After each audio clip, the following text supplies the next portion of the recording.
So smartphone मार्केटमा चाहिँ आजकल टन्नै बजेट र मिड रेन्ज फोन्सहरू आइरहेको छ हैन स्यामसङ Xiaomi त्यसपछि Realme Oppo Vivo यस्तै ब्रान्ड्सहरुबाट र राम्रो पनि हो कन्ज्युमर्सहरुको लागि चाहिँ किनभने अब धेरै चोइसेसहरु हुन्छ तर मलाई चाहिँ पर्सनली कति धेरै फोन्सहरु आको हैन अलिकति कुन मात्र हेर्ने भनेर पनि लाग्छ के तर अब यही मार्केटमा चाहिँ Vivoले Vivo S1 भन्ने नयाँ फोन लन्च गरेको छ फर 34,690 रुपीस र उनीहरुले चाहिँ यो फोनलाई चाहिँ डिजाइन ओरिएन्टेड फोन भनेर ब्रान्डिङ गरिरहेको छ मार्केटमा र हेर्दाखेरि Vivo S1 राम्रो पनि देख्छ हैन स्टाइलिश छ तर स्टाइलिश मात्र छ कि प्र्याक्टिकल पनि छ त Vivo S1 वेल त्यो कुरा फाइन्ड आउट गर्न अगाडि चाहिँ हाम्रो च्यानल सब्स्क्राइब गर्नु होला for future contents like this र हाम्रो कुनै पनि भिडियो मिस गर्न अगाडि चाहिँ त्यहाँ भएको त्यो बेल आइकन थिच्नु होला so let's get started so फर्स्टमा चाहिँ हामी यसको इन डिस्प्ले फिंगरप्रिन्ट स्क्यानरको बारेमा कुरा गर्छौं किनभने by far this is the best in display fingerprint scanner यो रेन्जमा वेल फास्ट छ रेस्पोन्सिभ छ र कन्सिस्टेन्ट पनि छ र अब यो रेन्जमा चाहिँ Galaxy A50 मा छ हैन in display finger scanner which is same as the A70 मा भएको र मैले A70 को युज गर्दाखेरि चाहिँ राम्रो थिएन के नट युजेबल हुन्छ नि कन्सिस्टेन्ट थिएन र टाइम लाग्थ्यो हैन पज थियो this is way better than A70 को फिंगरप्रिन्ट स्क्यानर अब सेकेन्ड यसमा फेस अनलक पनि छ हैन र त्यो पनि एकदमै फास्ट छ तर it's not secured obviously so फिंगरप्रिन्टमै स्टिक गर्दा चाहिँ बेटर हुन्छ सो डिजाइन वाइज चाहिँ Vivo S1 चाहिँ मलाई एकदमै राम्रो लाग्यो हैन र यो चाहिँ P30 Pro सँग पनि अलिकति रिजेम्बल गर्छ र यसको यो पछाडीको ट्रिपल क्यामेरा सेटअपले गर्दा पनि त्यस्तो देखिन्छ हैन अब यो पछाडी चाहिँ ग्लास ब्याक जस्तो देखिन्छ तर यो एक्चुअली यो चाहिँ प्लास्टिक ल्यामिनेट हो सो स्क्रैच चाहिँ लाग्ने चान्सेस चाहिँ एकदमै धेरै हुन्छ सो तपाईले चाहिँ एउटा केस युज गर्दा चाहिँ बेटर हुन्छ अब साइडको फ्रेम चाहिँ त्यति प्रिमियम देखिन्न हैन इट हैज एल्युमिनियम फिनिश र यसको ब्याक चाहिँ सिमलेसली ब्लेन्ड हुँदैन साइड फ्रेमसँग र हातमा समात्दा चाहिँ ठ्याक्कै याद गर्न सकिन्छ सो मेरो रिभ्यू पिरियड भरि चाहिँ ब्याक र साइड फ्रेममा के स्क्रैच चाहिँ लागेको छैन तर I was using the case so त्यही भयो नि होला अब हामीसँग भएको भेरिएन्ट चाहिँ स्काइलाइन ब्लू कलरमा छ र यो कलर चाहिँ निकै राम्रो देखिन्छ दामी छ हेर्दाखेरि र फ्रेश देखिन्छ र आई थिंक यो प्राइस ब्र्याकेटमा यो फोन चाहिँ one of the best looking phone चाहिँ हो अब बटन्सहरुको कुरा गर्दा चाहिँ यसमा पावर बटन र भोल्युम बटन यतापट्टि दिएको छ राइट साइडमा र क्लिकी चाहिँ छ तर हुन्छ नि त्यस्तो प्रिमियम चाहिँ फिल छैन यो बटन्सहरुमा अब यसमा तलपट्टि चाहिँ USB टाइप A पोर्ट छ यसमा USB टाइप C चाहिँ छैन so USB type C port भएर चाहिँ बेटर हुन्थ्यो र यतापट्टि अब हेडफोन ज्याक चाहिँ छ यसमा है हेडफोन ज्याक मिसिङ छैन र यतापट्टि चाहिँ सिंगल फायरिङ बटम स्पिकर र लेफ्टमा चाहिँ एउटा एक्स्ट्रा बटन रहेछ र आई वाज सरप्राइज्ड बिकज यो चाहिँ डेडिकेटेड गुगल असिस्टेन्टको बटन रहेछ वेल नाइस टच ठ्याक्कै यसको माथि सिम स्लट पनि छ जुनमा चाहिँ हामीले दुईटा सिम र एउटा माइक्रो SD हाल्न सक्छौं सो डिजाइन वाइज चाहिँ इट्स अ गुड फोन है looks premium feels premium as well र होल्ड गर्दा पनि हुन्छ नि समात्दाखेरि पनि सजिलो छ सो डिजाइन वाइज र बिल्ड क्वालिटी वाइज चाहिँ it's a thumbs up so Vivo S1 मा चाहिँ Vivoले ट्रिपल क्यामेरा सेटअप दिएको छ पछाडीपट्टि 16 मेगापिक्सलको मेन सेन्सर 8 मेगापिक्सलको अल्ट्रा वाइड सेन्सर र 2 मेगापिक्सलको depth sensor so let's talk about the main sensor first so main सेन्सरले चाहिँ 16 मेगापिक्सलको इमेज क्याप्चर गर्छ र मेन सेन्सरबाट चाहिँ इमेजहरुको स्याचुरेसन चाहिँ अलि हायर साइडमा छ सो यो फोटो हेर्नुस् टन्टलापुर घाम लागेको दिन छ र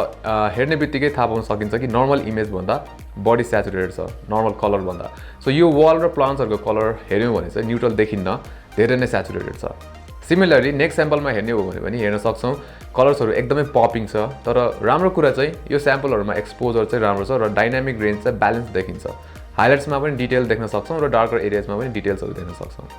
तर यो चाहिँ जहिले पनि हुँदैन किन भन्दा यो स्याम्पल हेर्नुस् अनि थाहा हुन्छ अब यसमा ब्याकग्राउन्ड ब्राइट छ फोरग्राउन्ड भन्दा र यसमा चाहिँ यसले सब्जेक्टलाई डार्क बनाएको छ र यो चाहिँ एक्सपोजर प्रब्लम नै हो हामीले फर्स्टमा हेरेको दुईटा स्याम्पलमा चाहिँ राम्रै थियो तर यसमा चाहिँ मिलेको छैन सो एक्सपोजर कन्सिस्टेन्सी चाहिँ छैन रियर क्यामेराको अल्सो इन्डोर फोटोजहरु खासै राम्रो छैन यसबाट let's take a look at this sample so डिटेल्सहरु लो छ यसमा र स्किन स्मुदिङ गरेको जस्तो देखिन्छ प्लस यो नेक्स्ट स्याम्पलमा हेरौं इमेजेसहरु धेरै नै स्याचुरेटेड छ त्यो एक्सबक्स जोयस्टिक व्हाइट छ तर इमेजमा चाहिँ एकदमै ग्लोइङ व्हाइट आइरहेको छ प्लस त्यो टेबल टप पनि धेरै नै ऑरेन्ज देखिरहेको छ जुन चाहिँ it's not in the real life अब नेक्स्ट चाहिँ यसको रेन्जको सिमिलर फोन्सहरुबाट स्याम्पल खिच्छौं र हामी कम्पेयर गर्छौं अब लेफ्टमा छ Redmi Note 7 Pro बिचमा Vivo S1 र राइटमा भएको छ Galaxy M40 सो हेर्न सक्छौं Redmi Note 7 Pro बाट खिचेको फोटोमा धेरै डिटेल्सहरु छ र जुम गर्दा चाहिँ Vivo S1 र M40 को we can see more noise Note 7 Pro को भन्दा र S1 र M40 को चाहिँ अलमोस्ट सिमिलर नै छ सेकेन्ड डायनामिक रेन्ज चेक गरौँ सो क्लाउड तिर हेरौँ र इन्स्टेन्टली Vivo S1 ले क्लाउड्सलाई मज्जाले एक्सपोज गरेको छ र Redmi Note 7 Pro मा चाहिँ लेफ्ट तिरको क्लाउड्स प्रपरली एक्सपोज छैन सिमिलरली M40 मा झन् थोरै डिटेल्सहरु छ क्लाउड्समा अब त्यसपछि यो डार्कर एरियातिर हेर्ने हो भने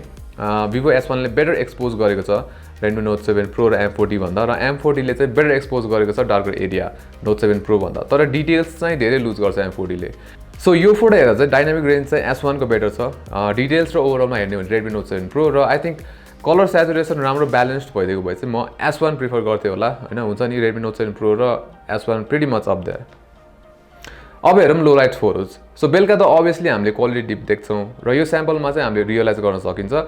लो लाइटमा चाहिँ पर्फर्मेन्स निकै नै डिप भएको छ नोइज धेरै नै छ र अलिक बढी स्याचुरेटेड पनि छ नेक्स्ट अघि नैकै सब्जेक्टको फोटो अलि नजिकबाट हो र यसमा पनि हेर्न सक्छौँ नोइज टन्नै छ र त्यो ब्लू कलर चाहिँ अलि धेरै पप भएको छ अब नेक्स्ट स्याम्पल हेरौँ यो मेन सेन्सरबाट हो र यो चाहिँ वाइड एङ्गल सेन्सरबाट हो सो म चाहिँ अलिक सरप्राइज छु यो देखेर किनभने वाइड एङ्गल सेन्सरबाट चाहिँ इमेज बेटर छ मेन सेन्सरभन्दा त्यो पनि लो लाइटमा सो रियर क्यामेराको फोटो डार्कर छ वाइड एङ्गल भन्दा र यसमा चाहिँ I prefer wide angle sensor main sensor भन्दा पनि सिमिलरली यो नेक्स्ट स्याम्पलमा पनि पहिल्यै भनेको कुराहरू नोटिस गर्न सकिन्छ सो यो चाहिँ अलिक वियर्ड हो बिकज अहिलेसम्मको टेस्ट गरेको क्यामेरा चाहिँ मोस्ट अफ द टाइम उल्टो हुन्थ्यो तर वाइड एङ्गल सेन्सर चलाउनलाई चाहिँ राम्रो हो यो चाहिँ होइन तर रियर सेन्सरको लो लाइट पर्फर्मेन्स चाहिँ इट्स ब्याड Vivo S1मा सो अब मेन सेन्सरको कुरा गर्दै let's talk about wide angle sensor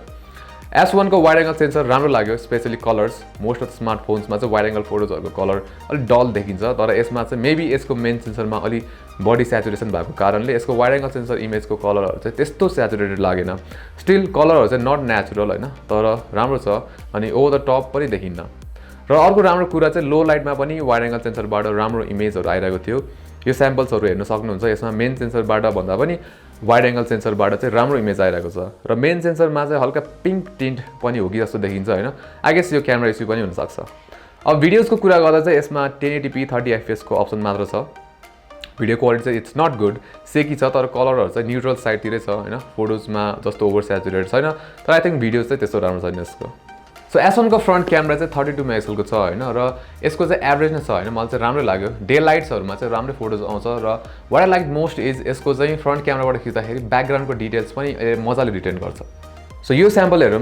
बिहानै जिमबाट फर्किँदा आई टुक दिस र it's a good selfie on overall face राम्ररी एक्सपोज भएको छ र ब्याकग्राउन्डको डिटेल पनि राम्रो छ तर कलर चाहिँ अलिक एक्जाजुरेटेड छ त्यो स्काई अलिक स्याचुरेटेड देखिन्छ तर इट्स अ गुड सेल्फी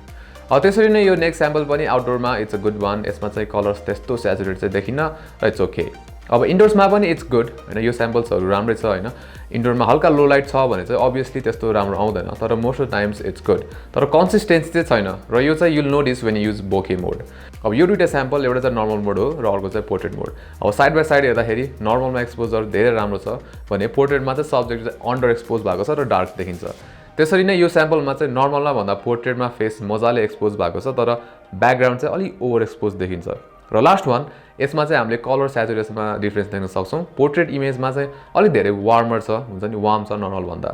अब लास्टमा चाहिँ नाइट स्याम्पल्स र मैले भनिराख्नु पर्दैन होला नाइट सेल्फी राम्रो हुन्न र एक्सपेक्टेसन पनि थिएन मेरो हुन्छ नि राम्रो हुन्छ भनेर because it's a mid range phone so S1 को फ्रन्ट क्यामेरा चाहिँ एडिक्वेट लाइटिङ भएको बेलामा चाहिँ इट्स गुड होइन तर it's not consistent specially portrait mode चाहिँ मलाई त्यस्तो इम्प्रेसिभ लागेन यसको कहिले चाहिँ राम्रो आउँछ कहिले चाहिँ हुन्छ नि त्यस्तो राम्रो हुन्न सो Vivo S1 को one of the best thing चाहिँ यसको डिस्प्ले यसमा wicket 6.38 इन्चेसको AMOLED display screen resolution 1080x2340 र पिक्सल डेन्सिटी चाहिँ 404 ppi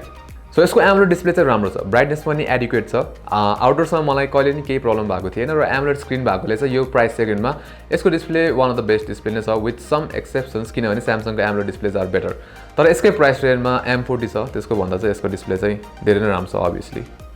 अब कलर रिप्रोडक्सन राम्रो छ यसको खासै पपिङ चाहिँ छैन तर ब्ल्याक लेभल्स राम्रो भएको कारणले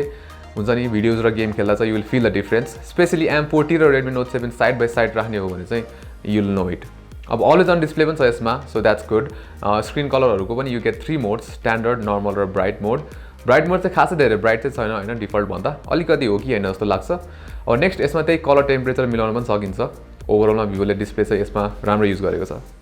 आई डोन्ट नो भाइ तर भिभोले चाहिँ अहिलेसम्म सफ्टवेयर चाहिँ राम्रो बनाउन सकेको छैन होइन र यसको FunTouch OS चाहिँ it lacks behind even among Chinese म्यानुफ्याक्चररहरूको OS किनभने अहिले अब कलर OS पनि अपडेट पछि राम्रो भएको छ र MIUI 10 is one of the best among Chinese म्यानुफ्याक्चररहरूको OS र अब अहिले चाहिँ मोस्ट अफ चाइनिज म्यानुफ्याक्चरर्सहरू चाहिँ एन्ड्रोइडतिर गइरहेछ र आई थिङ्क FunTouch OS चाहिँ इट ल्याक्स बिहाइन्ड यो केसमा होइन आइकन्सहरूदेखि लिएर अब ड्रप डाउन नोटिफिकेसन्सहरू र कन्ट्रोल सेन्टर मजाले झुकिन्छु कि भिभोको फोनमा चाहिँ अब माथिबाट स्वाइप डाउन गरेर चलाइरहेको बानी टगल्सहरू यसमा चाहिँ तलबाट स्वाइप अप गर्नुपर्छ यसको सेटिङ्स पेजहरू पनि मेसी छ है अहिले अर्गनाइज छैन र आई थिङ्क यो चाहिँ मैले Vivo Y15 को रिभ्यूमा पनि भनेको थिएँ so I think software related चाहिँ भिभोले चाहिँ हुन्छ नि म्यासिभ इम्प्रुभमेन्ट गर्नुपर्ने छ अब यसमा जुन एक्स्ट्रा फिचर्सहरू छन् जस्तै स्मार्ट मोसन यो चाहिँ मैले युज गरिनँ है कहिले पनि जस्तै अब यो एयर अनलक एकदमै नचाहिने फिचर र मलाई चाहिँ यो किन अनोइङ लाग्यो भन्दा स्क्रिन लक पासवर्ड नभएको बेला स्क्रिन लिड छ भने हात वेभ गरेर स्क्रिन अनलक गर्ने रे सो अब just press button or password होइन छैन भने त डबल ट्याप गरे पनि हुन्छ नि बरु डबल ट्याप टु वेक र double tap to turn off चाहिँ प्र्याक्टिकल फिचरहरू हुन् एयर अनलक रे like why is it even there next फिचरहरू अब स्मार्ट स्प्लिटहरू युज गर्न सकिन्छ वर्क्स राम्ररी तर मेरो युजेस पिरियडमा चाहिँ आई डिड नट युज किनभने I am not the kind who uses multi split windows मलाई चाहिँ चलाउन मन लाग्दैन त्यसरी तर इट्स प्र्याक्टिकल कसैलाई कुनै बेला सजिलो होला यो फिचर्सहरूले अब अरू युजेबल फिचर चाहिँ अल्ट्रा गेमिङ मोड होइन नोटिफिकेसन्सहरू ब्लक गर्न मिल्छ र कल्सहरू पनि रिजेक्ट गर्न मिल्छ दिस मोर लाइक हुन्छ नि चाहिने फिचरहरू सो यसमा चाहिँ एन्ड्रोइड 9 पाई युज गरेको छ होइन र FunTouch OS चाहिँ भर्जन 9 छ यसमा र मैले अब सबै कुरा भन्छु कि होइन के यसमा राम्रो छ के राम्रो छैन होइन सो पर्सनली चाहिँ मलाई FunTouch OS चाहिँ त्यति राम्रो लाग्दैन तर मेरो युजेस पिरियडमा चाहिँ अपडेट चाहिँ 2-3टा जति थियो सो अपडेट फ्रिक्वेन्सी चाहिँ यसको राम्रै छ तर अब इम्प्रुभमेन्ट चाहिँ FunTouch OS मा धेरै नै चाहिनेछ सो Vivo S1 मा चाहिँ हामीले MediaTekको Helio P65 भन्ने प्रोसेसर पाउँछौँ र यो चाहिँ नयाँ प्रोसेसर हो होइन र मैले चाहिँ अब इन्टरनेटमा भेटे अनुसार चाहिँ P70 चाहिँ बेटर छ भनेर भनेको छ होइन P65 भन्दा तर मलाई चाहिँ यसको पर्फर्मेन्स राम्रो लाग्यो प्लस यसमा 6 GB ऱ्याम छ र 128 GB इन्टरनल स्टोरेज छ यसको होइन सो मलाई चाहिँ पर्फर्मेन्स M40 को सिमिलर लाग्यो किनभने मैले चाहिँ योभन्दा अगाडि चाहिँ M40 चलाएको थिएँ र मलाई एक्सपिरियन्स पर्फर्मेन्स वाइज चाहिँ सिमिलर लाग्यो सो पर्फर्मेन्स चाहिँ यसको राम्रै छ नर्मल ब्राउजिङ एप्सहरू अब फेसबुक इन्स्टा युट्युब चलाउँदा राम्रै थियो एप स्विचहरू पनि इट वाज गुड र गेम खेल्दा पनि स्मुथ नै थियो पबजी खेल्दा स्मुथ नै थियो नोटिसेबल ल्याग्सहरू केही पनि थिएन र S1 लाइन पनि मजाले चलिरहेको थियो र मैले कम्पेरिजनको लागि चाहिँ Vivo S1, Redmi Note 7 Pro र Galaxy M40 मा सँगै side by side S1 9 run गरेँ र ऱ्याङ्किङ चाहिँ यो अनुसार छ फर्स्टमा Note 7 Pro त्यसपछि Vivo S1 त्यसपछि M40 सो Vivo S1 खासै पछाडि पनि थिएन होइन Redmi Note 7 Pro को सिमिलर पर्फर्मेन्स थियो अब सरप्राइजिङ चाहिँ M40 थियो किनभने अब यो र Note 7 Pro मा सेम प्रोसेसर छ होइन तर लोडिङ चाहिँ फास्ट थियो होइन S1 को भन्दा तर स्मुथनेसको हिसाबमा चाहिँ आई थिङ्क S1 मार्जिनली अगाडि थियो अब स्पिकर चाहिँ यसको इट्स एभरेज होइन लो एन्ड खासै छैन फुल भोल्युममा चाहिँ अलिक चर्को सुनिन्छ तर लाउडनेस चाहिँ एडुकेट छ यसको तर त्यस्तो इम्प्रेसिभ चाहिँ छैन सो Vivo S1 मा चाहिँ हामीले 4500 mAh को ब्याट्री पाउँछौँ र ब्याट्री चाहिँ यसको इम्प्रेसिभ छ अब मैले मोस्टली चाहिँ होइन एक दिनभन्दा बढी चलाइरहेको थिएँ र कहिलेकाहीँ चाहिँ अब मोडरेट युज गर्दाखेरि चाहिँ म 2 दिन अलमोस्ट 2 दिन जस्तो पनि गरेको थिएँ यसमा होइन सो ब्याट्री लाइफ चाहिँ यसको इम्प्रेसिभ छ अब चार्जिङको कुरा गर्दा चाहिँ यसमा हामीले बक्समा नर्मल 18 वाटको चार्जर पाउँछौँ र फुल चार्ज हुन चाहिँ 2 hours 15 minutes जति लाग्छ यसलाई so Vivo S1 is a good phone on overall होइन सो फ्रेङ्कली मैले चाहिँ होइन हेर्दाखेरि चाहिँ राम्रो छ तर अरू चाहिँ यसको खासै राम्रो हुन जस्तो लागेको थिएन तर एक हप्ता जस्तो युज गरिसकेपछि चाहिँ एप चेन्ज द माइन्ड होइन अब design wise there are no complaints एकदम स्टाइलिस छ राम्रो छ फोन होल्ड गर्दा पनि इट्स गुड अब क्यामेरा चाहिँ यसको रियर क्यामेरा चाहिँ ठिकै छ होइन यसको लो लाइट चाहिँ अभियसली पर्फर्मेन्स राम्रो छैन स्पेसली यसको वाइड एङ्गल सेन्सर चाहिँ एकदम इम्प्रेसिभ छ अब यसको सेल्फीको कुरा गर्ने हो भने नर्मल मोडमा चाहिँ यसको राम्रो छ सेल्फीहरू तर पोर्ट्रेट मोडमा चाहिँ इन्कन्सिस्टेन्ट रिजल्ट्सहरू दिइरहेको थियो अब यसको ब्याट्री पनि राम्रो छ पर्फर्मेन्स पनि राम्रो छ यसको होइन र डिस्प्ले पनि we are getting AMOLED display so that's good होइन so I think Redmi Note 7 Pro को चाहिँ राम्रो अल्टरनेटिभ हुनसक्छ यो चाहिँ होइन र M40 को पनि अल्टरनेटिभ हुनसक्छ र if you want to buy something extra other than the Redmi Note 7 Pro I think Vivo S1 is a good option तर हामीले चाहिँ अब के पनि हेर्न पर्छ भन्दाखेरि Redmi K20 पनि लन्च भएको छ for 39,999 so you could go for that phone as well So that's it for this video. Hope you guys like it. राम्रो लाग्यो like गर्नु होला, subscribe पनि गर्नु होला for further contents like this. Also hit that bell icon to get notifications. Until next time, namaste.